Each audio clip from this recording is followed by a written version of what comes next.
But what exactly happens to your body when you're in a coma? First, we have to be clear that comas are very different from sleep, despite the fact that the origin of the word comes from the Greek for coma or deep sleep. Comas are not sleep, however, and are instead various forms of unconsciousness that render a person unable to respond to any external stimuli. You can play the loudest, heaviest death metal in the world right next to someone who's comatose, and you won't succeed in doing anything except really annoying the neighbors. Likewise, you can even physically hurt people in a coma, and they will remain completely oblivious and unresponsive. In times in the not-too-distant past, this was sometimes used as treatment, with doctors trying to shock their victims back into consciousness. Everything was tried, from exposing parts of the body to open flames, to severely dropping the body's temperature with ice, to even bloodletting from the head directly. One treatment even included wholly emptying the stomach. We guess because the doctors thought that if a patient got hungry enough, the body would force them to wake up. Or maybe they really were just throwing everything, including the kitchen sink, at the problem, which we're sure was also tried. Comas can occur as a result of serious trauma or as a deliberate medical treatment by doctors. They are typically brought on by traumatic head injury, and it's believed that it's the brain's way of shutting down so it can focus on repairing itself. They can also, however, be brought on by a stroke or a brain tumor, drug or alcohol abuse, or an illness such as diabetes or infection.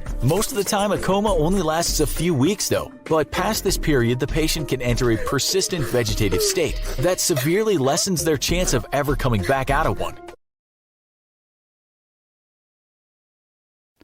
Last week we talked about how people recognize objects, and really how well people recognize objects, given how difficult the problem is, given how objects can be seen in all different sorts of illumination, in different positions, in different angles. And yet we are able to extract that information. We are able to take the visual stuff out there, interpret it in a way that allows us to recognize all the different things that we can see in our environment. Today we're going to kind of carry on looking at that. We're going to look at what's really a special class of objects. That's the human face. We're going to look at how we recognize human faces and how we do it quite as well as we do. We're really expert at recognizing faces.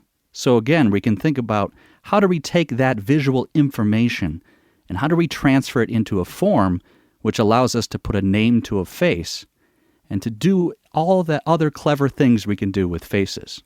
So I'm going to start off again by just pointing out that it's a hard problem. Face recognition is a hard problem, and it's a clever thing we do. If you think about all the different types of faces you can recognize and all the different types of information you can get from the face, you kind of start to appreciate how well we can do face recognition.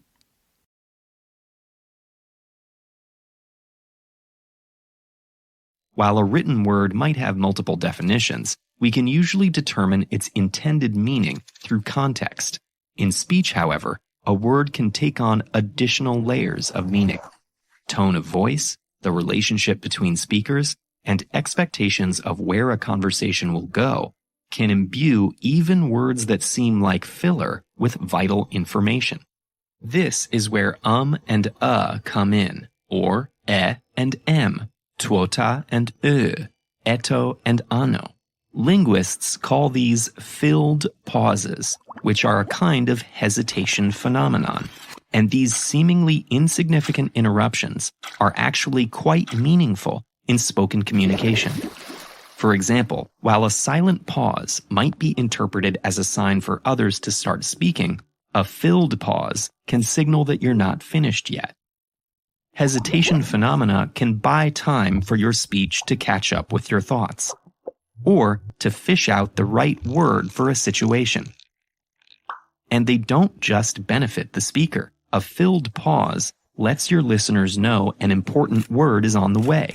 Linguists have even found that people are more likely to remember a word if it comes after a hesitation. Hesitation phenomena aren't the only parts of speech that take on new meaning during dialogue. Words and phrases such as like, well, or you know function as discourse markers, ignoring their literal meaning to convey something about the sentence in which they appear.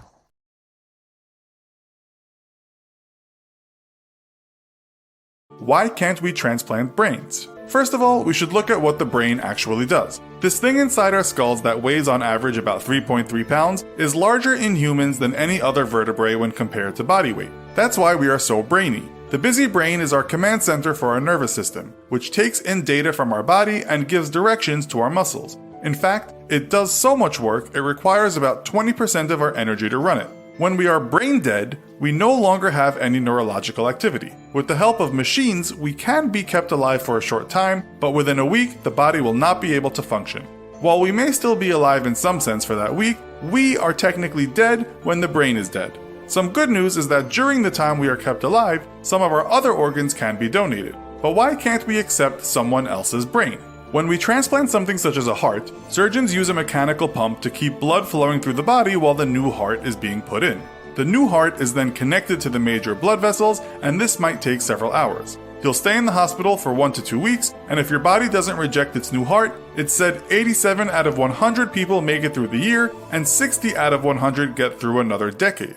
So wouldn't it just be possible to open the skull and connect a new brain where the removed brain was connected? This question was asked to a professor of neurosurgery at Yale in 2013. He actually did say that one day this operation might be successful, but right now we are not even close. The reason is because it's just too darn difficult to connect nerve fibers from the new brain to the native spinal cord. This, he said, is why spinal cord injuries can be so devastating. If we could transplant brains, we would likely not have so many people that are disabled due to spinal injuries.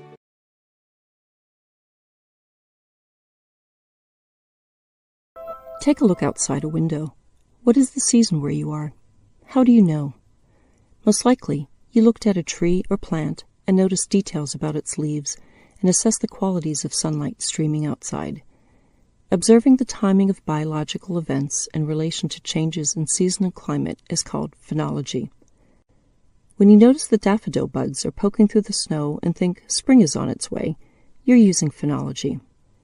When you see leaves turn from green to red and watch migrating birds fly past and realize that summer is over, autumn is here, you're using phenology. Literally meaning the science of appearance, phenology comes from the Greek words pheno, to show or appear, and logos, to study. Humans have relied on phenology since the time of hunters and gatherers. We've watched changes in seasons to know when to plant and harvest food and when to track migrating animals. Scientists observe and document seasonal changes in nature and look for patterns in the timing of seasonal events. Timing of these natural signs has remained consistent until recently. Increasing global temperature is causing rhythms of nature to shift. Budburst, the day when a tree or plant's leaf or flower buds open, is occurring earlier in the year for some species. For every 1 degree Celsius rise in temperature, budburst happens 5 days earlier than usual. Differences in timing affect not only plants, but the insects and birds that depend on the plants for food.